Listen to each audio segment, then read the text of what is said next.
శ్రీశైల దేవస్థానం శ్రీ బ్రహ్మరాంబ మల్లికార్జున స్వామి అమ్మవార్ల హుండీల లెక్కింపు గురువారం నిర్వహించారు. ఈ హుండీల లెక్కింపు ద్వారా దేవస్థానానికి 1,80,13,485 నగదు రాబడిగా లభించింది. కాగా ఆలయ హుండీల రాబడిని భక్తులు గత 16 రోజులు అనగా 12వ తేదీ 3వ నెల 2024 నుండి 27వ తేదీ 3వ నెల 2024 వరకు సమర్పించడం జరిగింది.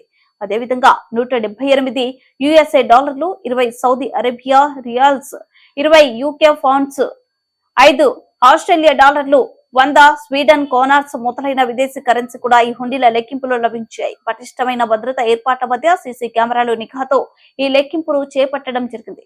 ఈ కార్యక్రమంలో కార్యనిర్వహణాధికారి డి పెద్దిరాజు మరియు అన్ని విభాగాల యూనిట్ అధికారులు, పర్యవేక్షకులు, సిబ్బంది, శివ సేవకులు తదితరులు పాల్గొన్నారు.